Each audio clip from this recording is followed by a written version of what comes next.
Seats, please. Take your seats.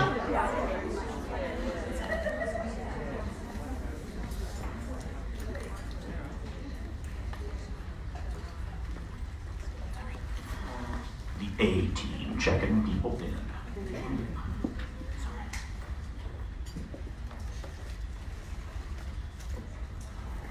Let me start by thanking people for the Hilton here in Adelaide for making this event possible by providing the spaces for us, the good AV team, the excellent catering, and most importantly, the steaks. The challenge was as good as last year, so we'll see if they come through. And Jane Hinchy for leading the parade down here.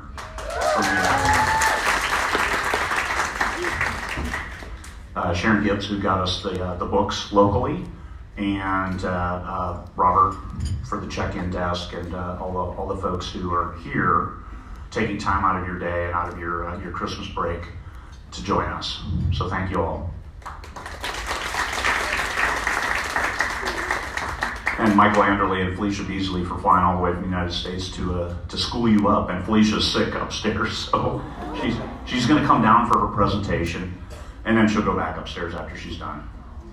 But that's come all the way for. Welcome to 20Books Adelaide.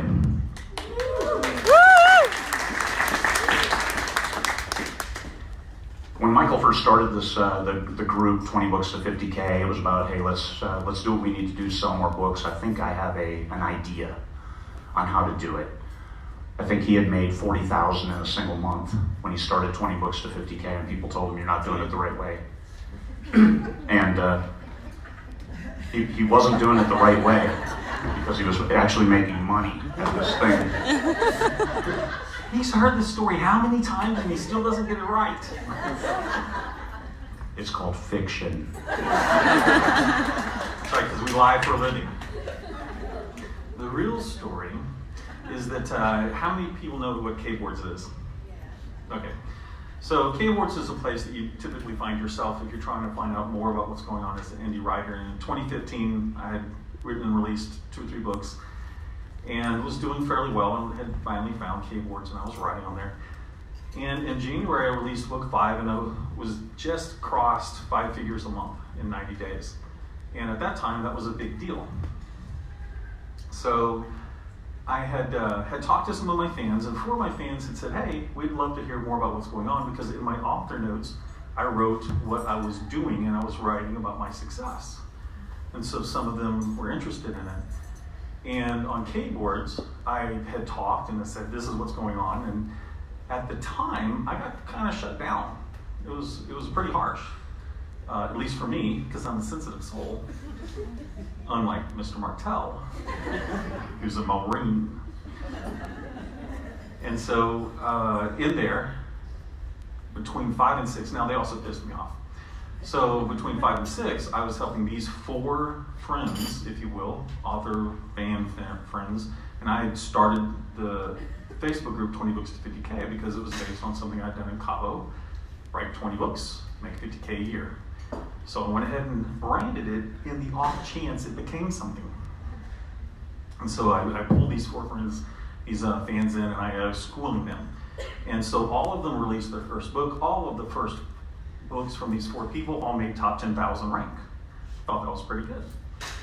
So I went on to K-Boards and was saying something, and someone just ripped me a new one. And I was pissed. And I had just released a book, so on 3 or 4 days of constant working, and I wrote something I shouldn't have. And then I deleted it and went to sleep. Smartest thing I ever did. Okay. Notwithstanding marrying my wife and all of the others. But so in going through that, what happened was the next morning I got up and I laid a very concise, this is what I did. Here are the people, here are the ranks, this is what's going on. I'm going to be over here at 20 Books Facebook group, and if you'd like to learn anything more, come join me, because I'm thinking to myself, because I'm out of here. And so I did, and we joined, we got 80 people in the first weekend. I thought I'd have 8. So I'd go from 4, I'd help 8 people, and then I'd be maxed out. And of course, 80 comes in the first weekend, and I'm scrambling. Scott Paul, asked him to help, asked Diana Doreen and all sorts of people that were already helping me personally. Can you help us with all of this? And I happened to be going to this First Smarter Artists, and I was introduced to a few people there from the industry, and I said, can you get in this group and help? Because if they're gonna have questions, I don't know what's going on. And so we moved it, and we moved from there. In July of that year, which is 2016, I was speaking down in Austin, Texas, and it was like 50,000 in a month or something. And so in 9 months, and we had about 80 people there, and there was a video that was taken, but the video was behind a paywall. And so for 6 months, it stayed behind the paywall. And the person that did that decided they were gonna go out on a new way, a new venture. And in December 31st of that year, they released it to the public. At that time, and Craig was already involved, we had 2,000 people in the Facebook group, and we went to 4,000 in a few days, and we went to 8,000 in a few weeks, and we just kept growing, and now we're at 35,000, and we've had events like this around the world, and it's all nonprofit. 37? I should pay attention. And so, and one of the things that we get both good and bad is at times it gets out of control. People don't remember the original impetus before it. We have to get more politically correct. So the original rules, as I listed them, which we've had to modify since then, was 2 rules. Don't sell your own stuff. And the reason that I put that rule up there is because authors have great hearts.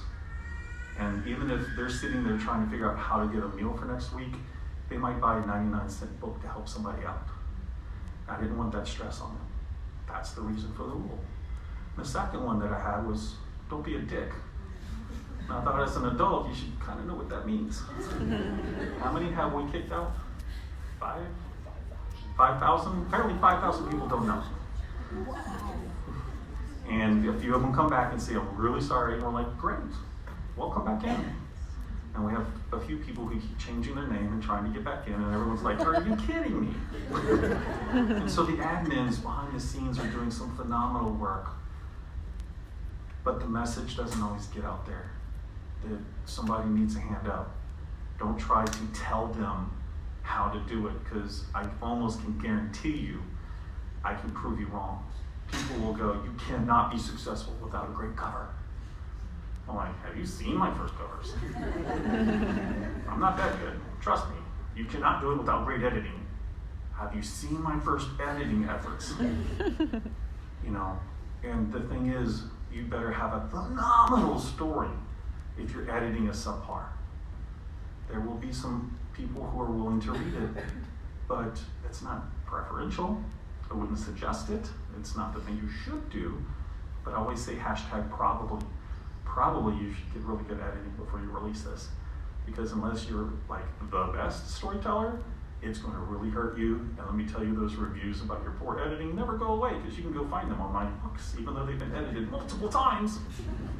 And the second part of that is when they read that your book wasn't edited well, they'll put it in their review even though it's been edited multiple times. And I'm like, seriously? Find the error. And it's just like they read it, and therefore it is. And it keeps going. What's the right word for that? That one. So 20 Books 50K became about reaching a hand back to help people up the mountain of success, and understanding that everybody's mountain is different, everybody's path up the mountain is different, and everybody's goal, the reason they're going up the mountain is different. So embrace your own reasoning, your own goal, and reach for it. You have to see the steps in between, and you have to take those steps. I believe that you make your own luck by working hard at the right things. So what we do in 20 Books to 50K is to provide, here's a smorgasbord of stuff that has worked for people in various ways, and that's why we're fanatical about saying, just say what worked for you. Don't say, you need to do this. No one should tell you you need to do anything, except one thing, and that's find readers willing to pay for your work. If all you want to do is be published and give your books away, that's fine. That's not 20 Books to 50K. That's not what we're about. Even though you can learn those lessons, you can find editors, you can see what great covers are. You can do all of that in there, but understand our purpose is a retirement plan, and you don't have a retirement plan if you're not making any money. So I believe that everybody can make money from their words if they're willing to improve, listen, and work on moving forward. Your first book, just accept that your first book is going to be bad. Accept that you're not going to sell very many copies, and accept that you're not going to make a lot of money off it.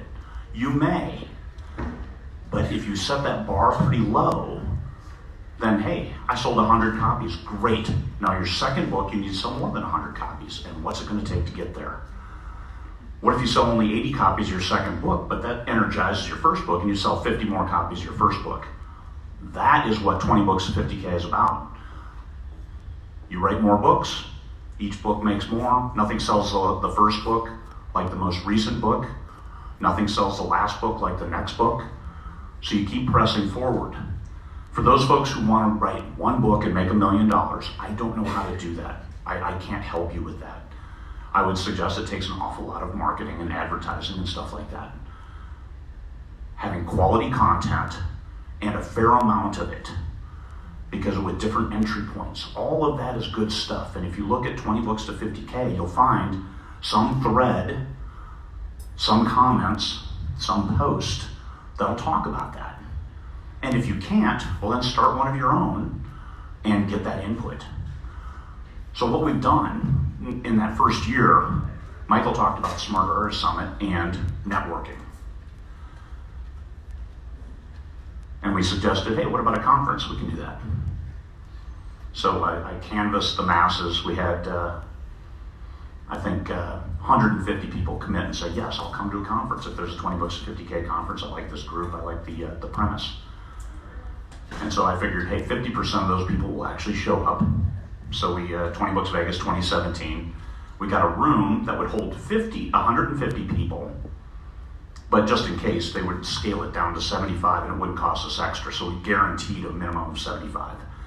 We had 420 people at 20 Books Vegas 17. Because we could scale up as well, so we're like, hey, can you expand that room? Oh, sure, we can do this and this and this. And then all of a sudden, 420, they're like, don't let any more people in. So the networking, and at 20 Books Vegas 2018, we had 720, I believe. 2019, a couple months ago, we had 1,100. 2020, we will have 1,500, and I expect we'll sell out in one day. Because it is the conference to go to. It is the conference with, we don't have a profit motive, which is a significant different change of perspective when it comes to people getting along. We also have a standard of conduct based in 20 Books to 50K that starts with don't be a dick. And which I can't say anymore. Which we just did. Well, only they put it on the video. Who went to Vegas this year? We had a couple people in here. A couple, yeah, quite a few couple. What did you feel there? Friendly? So friendly. Yeah. Everyone's so easy to approach. Yeah. Helpful. Take them under their wing. And across the board, when I checked out, the staff actually made a point of telling me that this was the friendliest group they've ever had in Samstown. That everybody was just so nice. And that makes a difference, especially if you're asking a question, because that removes that discomfort. I mean, we assume that we're all introverts because that's the easiest point from which to work. Because if you're an extrovert, you'll figure it out, you'll be fine. But we assume everybody's an introvert, you're gonna be on a wallflower, you're gonna be afraid to go ask somebody a question. But the 20 Books conferences, it's not that way, because everybody's just so nice. Hey, can I help you? Oh, you look like you're thirsty. Here, let me give you a glass of water. I mean, as simple as that. And that's what we want with these conferences. You network, you get along, you ask those questions that you didn't know before. Because at the end of the day, you're going home, you're gonna be at your desk all by yourself, just you and your computer. But in between, you're gonna get the information you need and things, the tips, the hints, those things to help you move forward. You're gonna develop new goals. You're gonna write those down in a different notebook. Don't befoul or defile an official 20 Books notebook. Yeah, I'll see people writing in it. What are you doing? I'm writing my new notebook. Oh my God. If you're like me, you have 20 new notebooks with the first 3 pages written in. All 20 books? All 20 books. I have all of the books. I have all of the books. And there's 2. Me and Michael, we have, this is all of the badges if you went to every 20 books event. So that's our badge of honor, because we're there. Some people you can't trust with things. Or this is why you can't have nice things. We'd like everybody to give back. We'd like everybody to take something away from this show. So pay attention, write some notes down. We have long breaks, and as we learned that in 20 Books 2017, is you need at least 15 minutes. I think between this first session and the second, we have a half-hour break. So take the time, ask questions, meet your neighbors. There's going to be people who write in your genre and you never knew they existed, and hell, they're right here in the same room with you. Talk to them, say hi, talk to us. We're here. Bathrooms are off limits. Leave us alone if we go in there, except we're fine. We're in the men's bathroom, so we got like 5 people going to be following us in there. Women, man, good luck. Take it easy on the coffee. Without further ado, the first session will be Michael Anderle talking about something important.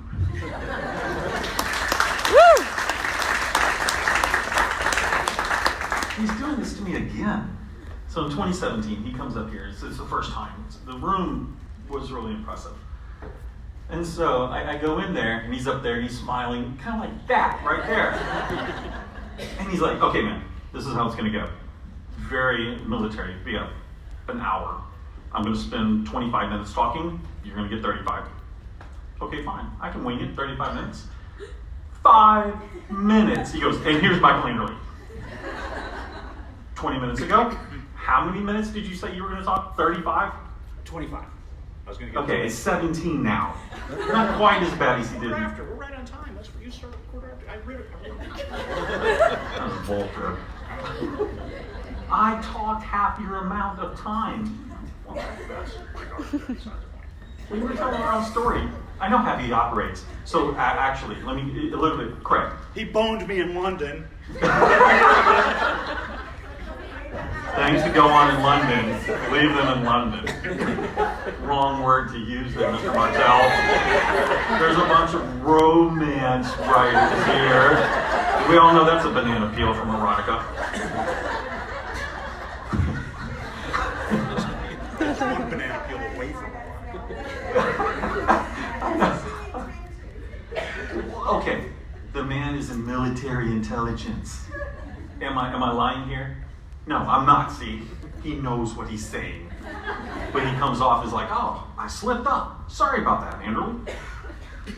I wanted to talk about a few things. One of which is, over the year, and Craig and I talked about this maybe a month ago, and I said, one of the challenges that I've had recently is that, I'm building a company with 700 books in it. We just tried to go for 400 releases this year. That knowledge may be helpful for a handful of people in this room, right? But I'm now finding out that a lot of the stuff that I would be talking to everybody about back in 2016, 2017, when I would be speaking related to the actual individual books, is still useful today. In fact, we're going back to it in order to implement 2020, which I've unofficially called the year of unfucking ourselves. Yeah. I'm assuming we're all adults here. Hey, you're all in romance. What the hell are you giving me a hard time for? So, I love Australia. I really do. And this is why I came back the second year, because I was saying it's so much fun that I'm like, I'm going to do this again. 2 weeks ago, I'm like, oh my God, I'm doing that again. But really, Australia is great. And you made me go off track. So what I wanted to talk about are 3 things specifically. The things that I learned that I'm relearning or applying again. I want to talk about your mountain, and I want to talk about races. I'm going to go to mountain first because it's the first metaphor I created to try to help other people understand the differences among us and how we can help each other. The first one was, whenever we talk amongst each other, if you don't know what a person's mountaintop is, you don't know how to understand what they're trying to tell you. For example, my mountain, I want fans who want to reread my stories and make money. Like Craig said, it's in the name of the group I created, 20 books to $50,000. That does not mean 20 books to $50,000 a month. That does not mean 20 books a month. And I've had people go 50 books to 20K. No, that's the wrong direction. So when you look at that, I've talked to some people, and a good pair of individuals that I've spoken to, Chris Raymond and Elliot Bavant, they're literary minded. They're from the university. And so I was talking to them a few years ago, and they're like, we love the classics, and we love superhero genre. I'm like, dude, that's worse than peanut butter and chocolate. That doesn't work. And you can see it in your sales. So choose a mountain. You can go literary, and you can see what the goal is there, or you can go superhero, and you can see that, or you can choose superhero, which is going to sell more, and apply some literary classics to it, but don't try to merge them. And so when you have these discussions, for me, I will ask, what is your mountain? Because I need to understand that. Did you want to be in a bookstore? That's a different path. You can do it with some of the strategies and tactics that we have, or maybe not. You know, what is it to awards? I don't particularly care about them. It's not a big deal to me, but that's just because that's not my mountain. But if it is, you know, one of my really good friends, Jonathan Bracey, whom Craig introduced me to, that's one of his mountains. And so when I talk to him, I have to understand that's where his mindset is. So that's the mountain talk. I've done it a lot of times. I'm ready to go into the new metaphor.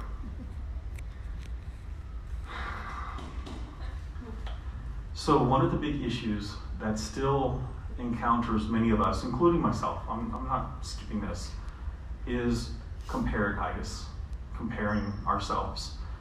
Whether or not it means that I'm trying to be first place amongst them, or I'm not doing as well as them, or I'm not putting them out as many books as them, or I didn't get this response on anything. The problem is, the metaphor that I want to use is a race. And the first thing that happens at a race is, where's your starting line? So let me ask the question, and I'd like to see if any of you have this starting line. You had your own business, you worked from home, your kids were teenagers, they didn't need your focus, you were getting paid in advance for the month coming up, your client wasn't sending you any work, and you're bored off your ass for 3 months, and you had a bunch of creativity, and you decided you wanted to be an author, and you wanted to go for it. How many of you matched that starting line? That's mine. You can't be in my race unless you were in my starting line. Right? So just right there, recognize, I started in 2015. You're starting in now.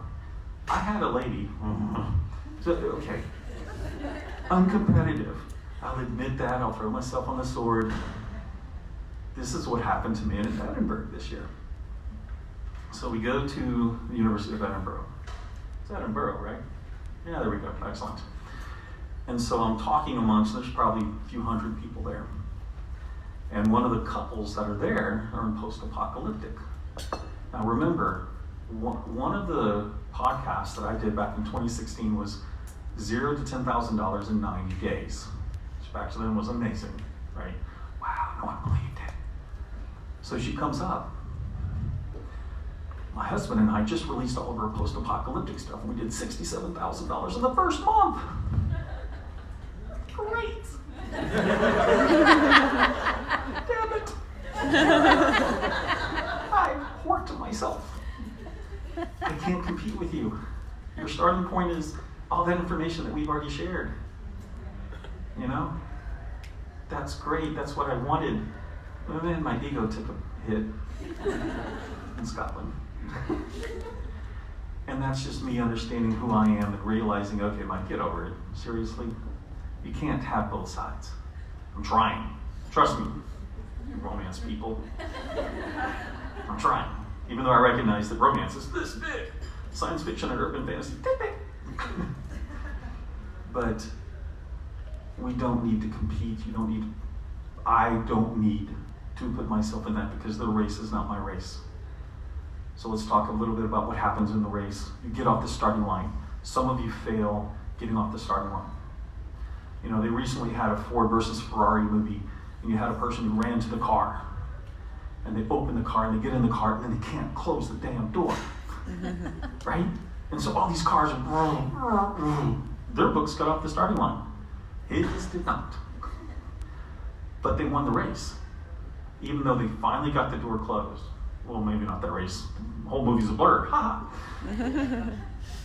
But going forward, it's just recognizing that your first book might or might not get off the starting line. That's not the end of the race. It's not the end of the career. You've got to keep moving forward. So now we're in the car, we've gotten out there, and we're coming to the first turn. What is the first turn? Well, for you, the first turn might be, what is my cover? What is my blurb? What are my keywords? What are my SEO? What are my ads? Oh my God, we crashed. It seems overwhelming. It doesn't have to be, but it does seem that way. And even now, when we do 20 books a month, at LMVPN, we still crash and burn because something breaks. And recognize that we have to get ourselves, pick ourselves back up, try to figure out what went wrong.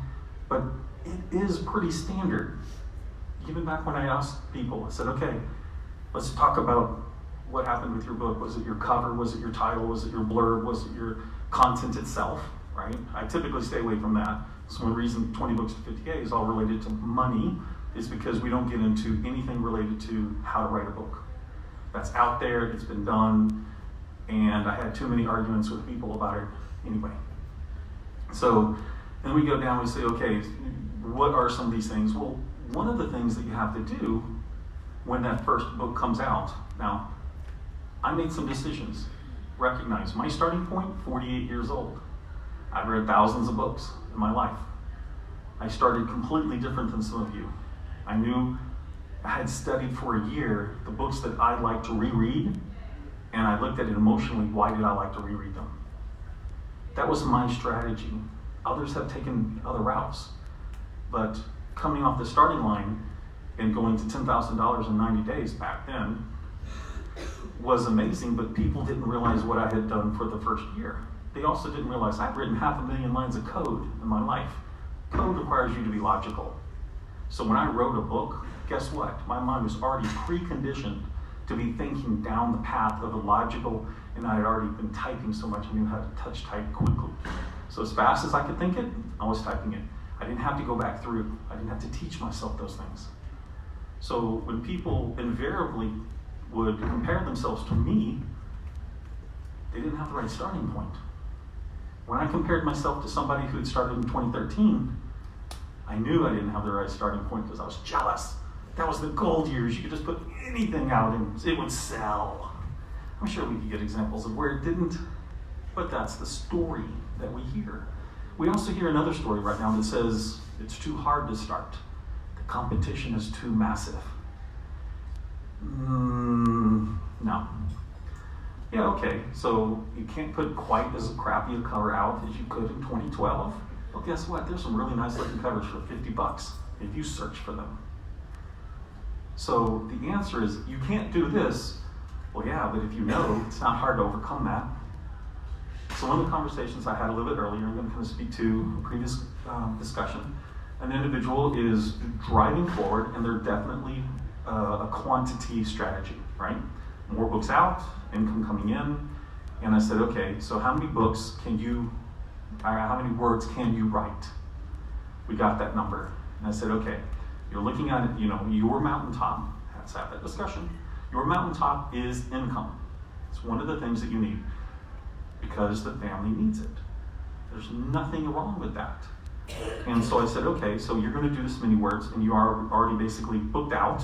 The editor, you already have a constraint, right? You can write more words than your editor can accomplish.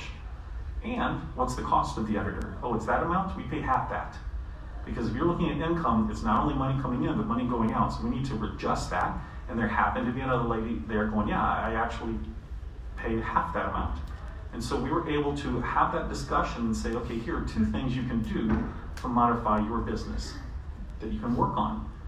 One is you can go to your editor and go, I'm going to give you a lot of work. Would you be willing to bring it down? That's possible. That's plausible. And the other one is, okay, let's figure out how to get your editing speed up. When I chose in 2018 that in 2019 we were going to go for 400 books, it became an effort in 2018 to understand where were we missing the boat on our strategies, tactics, and operation capabilities. One of the first ones that came up was editing. There you do the numbers. Holy crap, that's a lot of words a month. So the editing team, who had the foresight to consider this, started ramping up early in 2018. By September of 2018, told us in a company meeting, okay, we're ready to go. We can do 2 million words a month. And all of a sudden I'm like, oh shit, we have to provide stories with 2 million words a month. And so what hit me is, even though I set the goal, and it took me 2 or 3 months for people to stop laughing at me, yeah, 400, that's really great, Mike, nice joke. Why aren't you laughing? And so they came around, well, she took it to heart, and we went for it. And I understood that even if I missed it, the goal wasn't hitting the 400. The goal was the effort. And what would it do to our company to have tried that amount of books in a month? And the answer became, we became very good at doing 20 to 25 books a month. Where now, it's not really that big a deal for us. But our operations grew like crazy, like a brand new company. We're doing this and we're doing that, and oh, we'll get to that later. Well, thus the name 2020, the year of unfucking ourselves. Because now we know how to do it, but now we need to do it well and better and right. And so as you come around on the race, and you get to the second curve, and you're doing it again, you're getting a little bit better. But what happens in a race? Think about the Indianapolis 500. It's not really technically hard thing to do. Another left turn. 2,000 times at 200 miles an hour. So that's what we were doing, but every single time you come into that curve, it's a little different.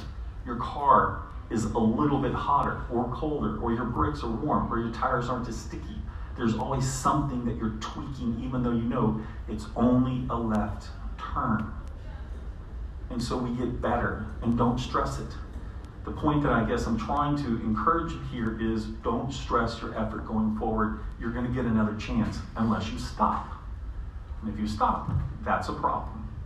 So I'm going to take a moment to speak to Sarah Nathi. Sarah Nathi is one of the collaborators with LMVPN, and she was working in what we call the Age of Expansion, which is the Arthurian Gambit area of sci-fi. And she had some series that were going on, and they're doing okay. You know, we definitely have plenty of them that are, That's what's going on. And so I had a conversation with Sarah. I said, you know, Sarah, I see what's going on, and I see you're doing these things, but I don't understand why you're doing them. Remember, I'm publisher, right? That's my publisher hat. How many here, if I said, if you're a one, you just want to type a book and throw it under the door and give it to somebody, and that's where your mentality is? How many people are like that? Okay, so we have a few. And we always do, by the way. Unfortunately, you don't have the contacts to do the other stuff, right? You're forced into this, but that's not really your comfort zone. And then you have some people, which is probably the most of you, we'll see, how many of you are just as happy doing the books and you also enjoy the business side? Okay, most of you. So let's take the next one. How many of you, if you really had a choice, you do the publishing side and you'd leave the actual writing the book part alone? Okay, so we have a few. Well, there's also 3s and 7s, right? A person who's a 3, who kind of rather, but they're enjoying the actual publishing side. And you have a 7 who enjoys the creative stuff, but leans toward the publishing. I'm a 7. You know, I'm happy to do the creative stuff. I really don't want to type 80,000 words. Been there, done that, lots of times. And so with that though, Sarah is a 3. She doesn't really want to be in the publishing side of things. And so we had a conversation about it, and I asked her one of the things that I do with a lot of authors. I said, okay, let's think about this. You're gonna spend 80 hours to type a book. We see what the last 5 books have done. Without any changes, we should expect the same thing. Is that really what the future you want? Where you're throwing the dice with a maybe, something different will happen. The answer is no. Okay, so if you've ever met or meet Sarah, and you can find her online as Tiny Ninja, but she's about that tall. Blonde hair, So, you'll see the top of her blonde hair. But she is a spunky individual. She has one daughter. She is sarcastic as hell. She's a Texan who's moved to California, belongs in California. And I'm talking with her, and I'm asking, Sarah, what else do you enjoy reading? Oh, I enjoy urban fantasy. I enjoy this. I go, whoa, hold on. And listen a little bit to what I'm saying, because you might be in the wrong area yourself. Sarah was making low four figures, right? And I said, okay, Sarah, you like urban fantasy. How many people read urban fantasy in here? So a fair amount. Urban fantasy, the tropes are female-led, is one of the majors, snarky person, go-getter, all of these things. I go, Sarah, you're a walking trope for urban fantasy. You personally are. So here's what I'd like to do. Let's talk about creating a story in urban fantasy, and I'm going to make you the main person. And then I started talking. I said, okay, we're going to need 3. I like to work in 3. This comes from Steve Jobs, where he says people can generally only handle 3 at a time. If you ever look at his iPhone, it's a phone. It's an internet browser. It's music, or an iPod, So we're going to do 3 characters. And so I said, since the first one's going to be short, let's talk about someone who's tall, a giant, in this urban fantasy story. I said, so who do you have? And then she names a name. This guy is her friend. I said, okay, your friend is the giant. He's now named Rory. I don't know how that came about. I said, third, I know something that you put on your social media a lot. You talk about your cat, which I don't know why people put themselves through that, because you just became a slave, but sure, let's talk about your cat. And so we created and collaborated on a concept, urban fantasy concept, based around her. So she comes to Bali January of this year. I didn't know this at the time, but she had basically used the last bit of her money so her and her daughter could come to Bali, enjoy themselves, and she's probably going to have to go back to do a full-time job. And she finishes, they have a good time, Live Buffon series comes out. Now she makes nicely 5 figures a month on that series, and the new series she just got a bonus on for November's KENP, and she is rocking and rolling because she reset her genre, and she created characters fans love, and untypical. Usually when you have a really great first series and you do a second series that's based characters on it, it doesn't quite do as well. Her second series did better. And I attribute that a little bit, if you'd be interested in the first series, we went very urban fantasy, photo bash-up cover. The second one looked a little bit more painted. So we actually retained the fans from the first series and acquired new ones from the second series, because those art covers attracted the eye of different readers. And so that's something to consider when you do your covers. But that benefit, that goal, that going around the race, she changed up what's going on.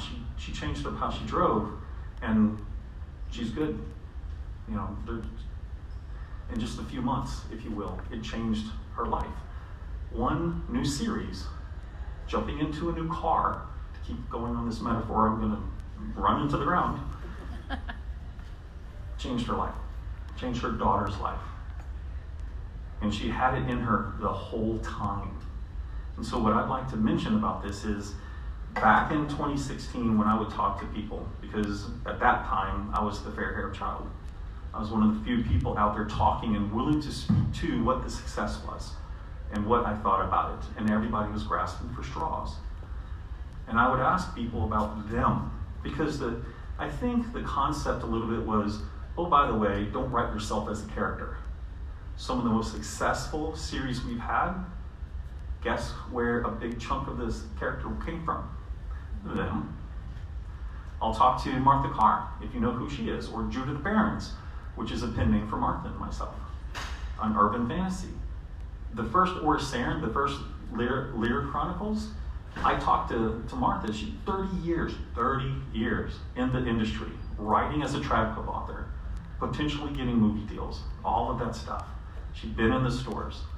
always in mystery thriller. That's where she was. That's because somewhere along they said, you need to write mystery thrillers, and she stayed there. When I spoke to her, I'm asking, what do you like to do? And we ended up on DC, Marvel, but she was on DC, but we talked about it. She's a pop culture fanatic. She loves urban fantasy, but she's writing mystery thriller because that's what they were telling her to do. We changed it up. That year, made 6 figures. Consider what you love. I spoke earlier about a person who is in romance. They're thinking maybe jumping to a new genre. But here is a little bit what the strategy or the tactic I want to speak to. We put out a lot of books. We have grown, if you will, and made the mistake of deciding that we would put out trilogies or even quadrilogies first, as in we plan all 4 of them. We invest the money, time, effort to write all 4 of them because of rapid release, right? Something that I started on, it was happenstantial at the time, and it worked. And we know how to do it, so it's within our wheelhouse. I've tried romance. I lose my ass on romance every time.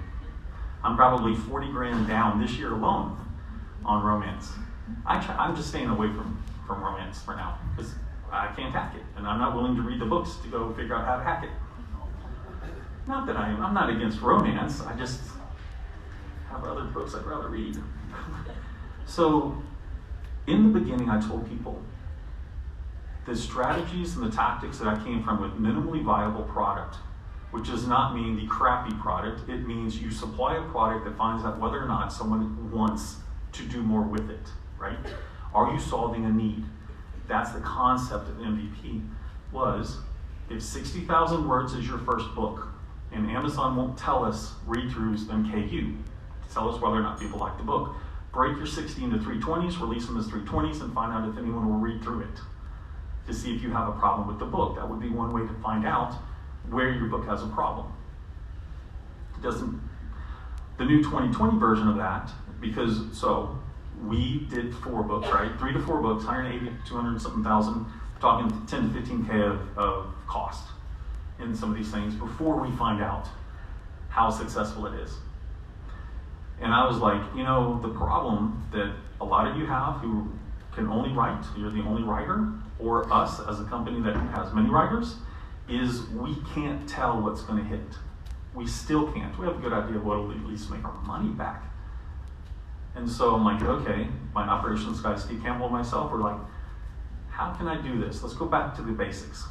We take the concept, we write the minimum amount necessary, we put that out there, we see who's willing to pay with either time or money, KENP or money, to find out if this series they really want it.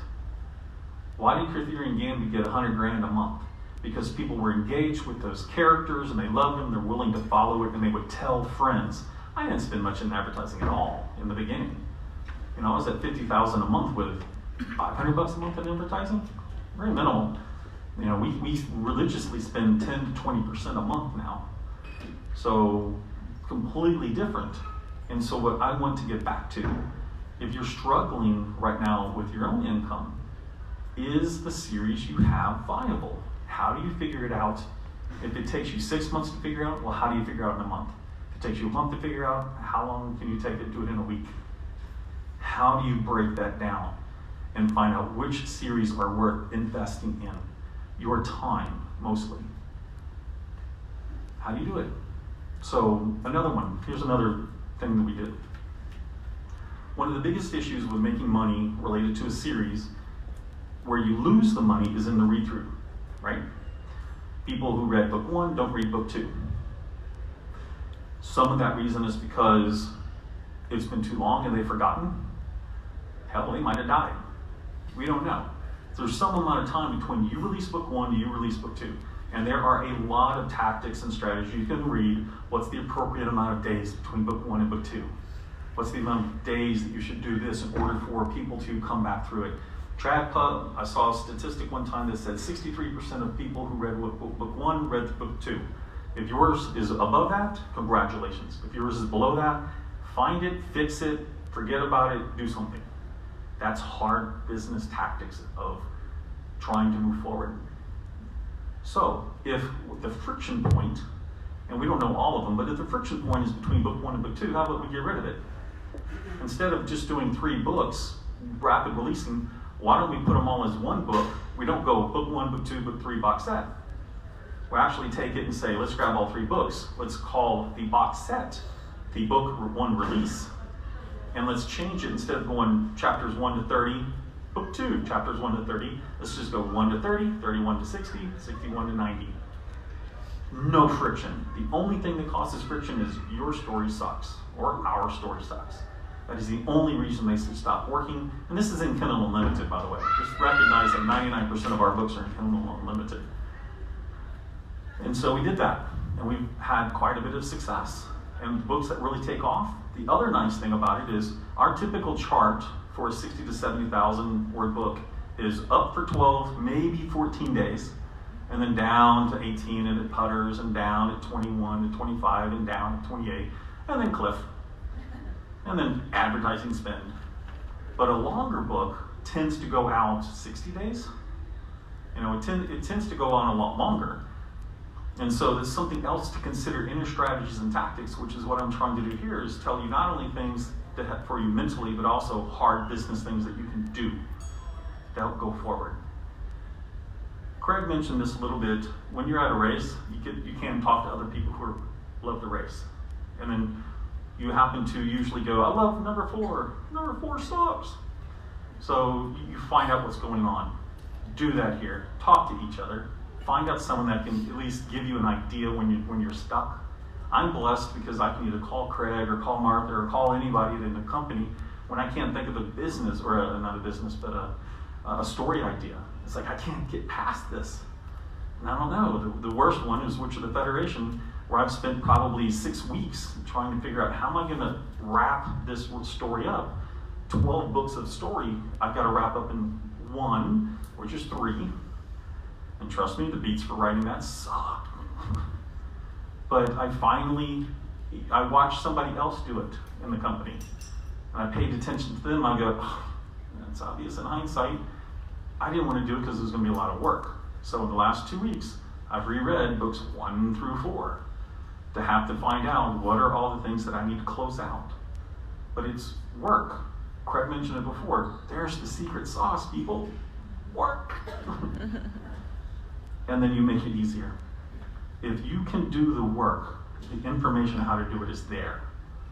It's not like, oh, and then somebody can stop me. Because there's no one between you and the readers. You don't have to worry about one person ruling all, because readers don't like everything out there. You will always, how many people have seen auto glass, safety glass? You throw a rock, it doesn't break, right? It shatters, if you will, or splinters into 1,000 different little pieces, but it stays complete. That is the vision of what the book industry is. And each one of those little pieces is a subgenre that someone likes. And if you go and you maybe highlight 3 or 4 together, that's their portion of urban fantasy that they like. There's nobody who's going to be able to write to all of them, unless you do something massive that is fulfilling a very distinct human need, such as sex. 50 Shades of Grey. It's certainly America. Everything had the Puritan ethic. Everybody was pushing us down, and for decades, it was like they wanted to know more. And 50 Shades finally busted it through. And then everybody tried to jump on it, and no one was as successful. Why? Because it already fulfilled the need. It's almost like when rock music, every single decade or every single generation had to get more wild and crazy. And so you are going to be fine. There's either a new genre that hasn't been created that you can work in. There's an existing genre that everyone thinks is full that you can tweak. When I started, everyone's like, vampires. Vampires is so done. What's that vampire one? Thank you. It was a T. But Twilight, everyone's like, oh, vampires are done. Well, my vampire went into space. Right? I switched paranormal and sci-fi together. That was just what I wanted to do, because that's what I wanted to read. And everyone's like, how did he make money with vampires in space? I'm like, well, fuck you.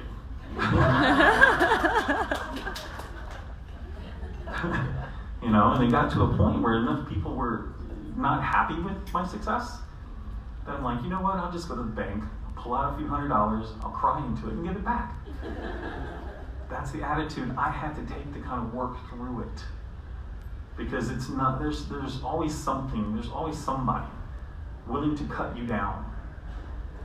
Best way that I handled it is I just got off social media. I ended up getting too busy anyway, and my life was a lot more pleasant.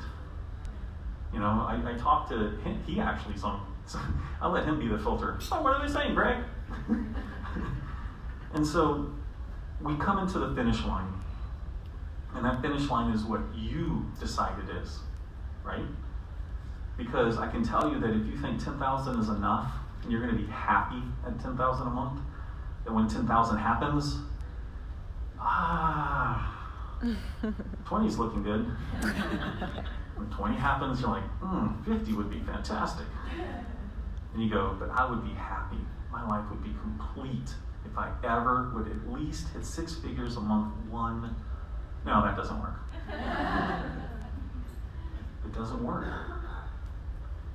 Unless you know what your personal finish line is and you understand how to be happy in it. And I would encourage you to consider that early, so when it hits and you have second thoughts, that you're like, yeah, no, I'm good. I understand. I built the life I want to lead. And that's what I'm working on in 2020. I built the company to the 600 plus backlist titles that I felt we needed. And now I get to play in it. I feel a little bit like Tim the Toolman Taylor, when he took a tool and he did something stupid with it. I was like, okay, I wanted to build a company. And I'm like, and I want $600. And we built it. And I'm like, yeah, the sandbox is big enough. Now what do I get to do? I don't have to worry about building the sandbox. I can figure out how to use the sandbox and enjoy what's in it. And I encourage you to understand what that looks like for you, because it's not going to be mine. Nobody here had my starting point. Nobody here is going to have my ending point. I don't need to be jealous of your ending point or your ending point. That's a problem I have to work on, because my happiness depends on me understanding how to deal with it. That's me, right? Some of you are blessed because you're like, I don't know what this guy's going on about. It's not really a problem. And thank you, that's great.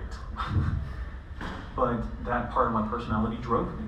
And I appreciate that part of my personality getting me, and now it's time for the more mature person to step in. You have the opportunity now. The information is here. We have people doing it every day and accomplishing it. You just have to figure out which part are you missing. Which parts? Could be multiple. Let's start with the obvious one. You could suck writing. Usually I jump around that one. I'm like, writing's not my bag. And I've looked over time, I'm like, no, the problem is you're writing and I don't know how to tell you that. But that's my reader, right? That's where I've always been. It's not that I don't enjoy romance, because I've never given it a chance. But it's because I like pew pew a whole lot more, and I'm willing to go after that. Oh yeah, let's talk about romance and pew pew for a moment. Talk about all y'all who come and take over our charts. Somebody, not to mention any names, was talking about how they were at X amount on the top 100, and all of a sudden one day they dropped 12. And they're like, what happened? How did I drop 12 people in the charts? Romance, sci-fi, with I'm sure 8-pack abs, came in an anthology, and 12 of those authors were above them, and just poof, in 3 or 4 days they go away because they made an effort. But yeah, romance and sci-fi. Deal with it, big man. Don't make me come over there. If I can help you today, just ask me questions. That's what I'm here for. That's what I drove down here. Well, flew down here. And boy, the arms are tired. That's what we're here for. I want your success. I would love to know, because if you make 50 grand a month, how many people are you going to hire? How many people are you going to VA and help? And they're probably going to be work-at-home people. We can change, and we have changed the world by helping other people succeed. And it has finally been noticed at companies like Ingram Spark, which I'll ask Craig to talk about in a minute, what they've done, because they came to 20 Books Vegas.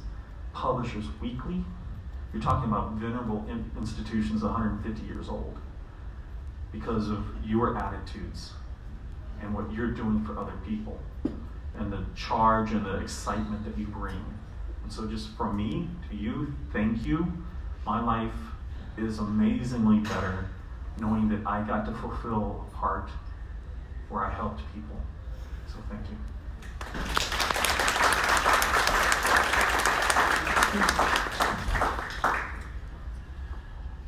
We love numbers because this is a business group, right?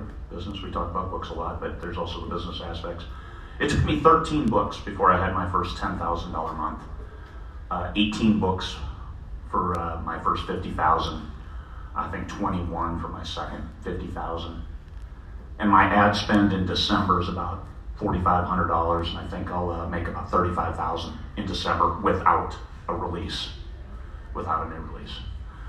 So it works.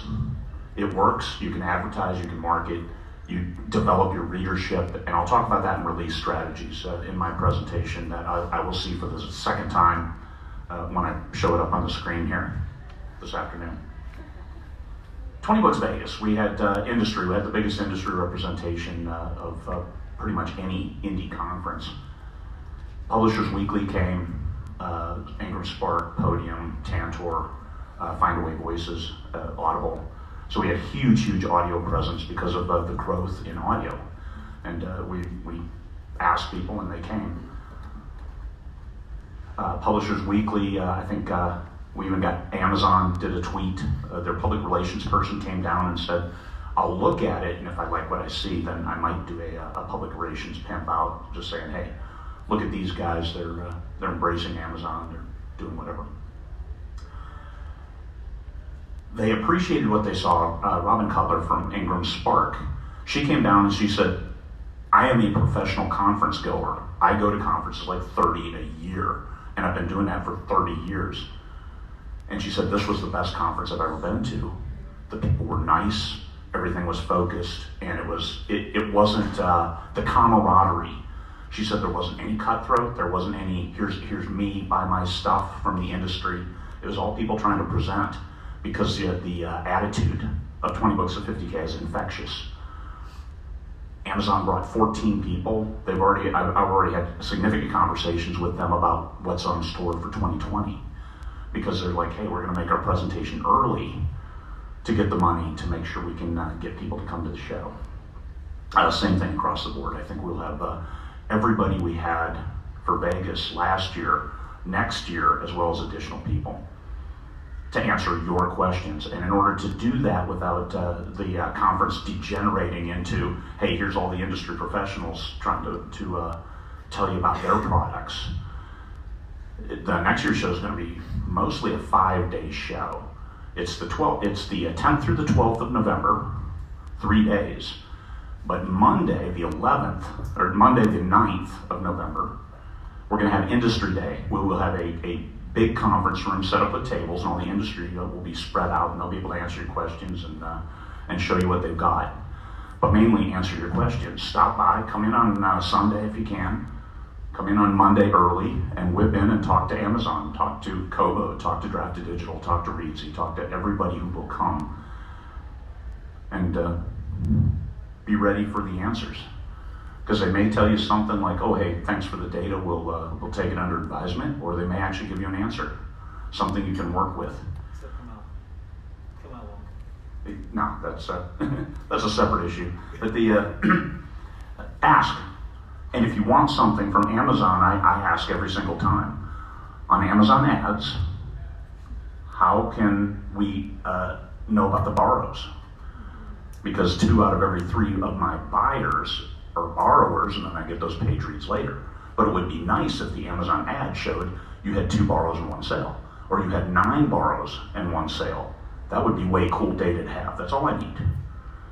Because what they're doing is they're shortchanging themselves. If I got 9 borrows, hey, I got the potential for 9 full page reads, which is pretty good. But I don't know that on the ad. All it says is, hey, you sold one book at full price, and here's, it's got a $4.99 value. Well, no, it doesn't. It has a $3.74 value. So yeah, you could fix that too, because you know what those numbers are. But the systems don't necessarily talk to themselves. If you saw Amazon's the data, the programs that run in the background, they don't all necessarily talk to each other really nice.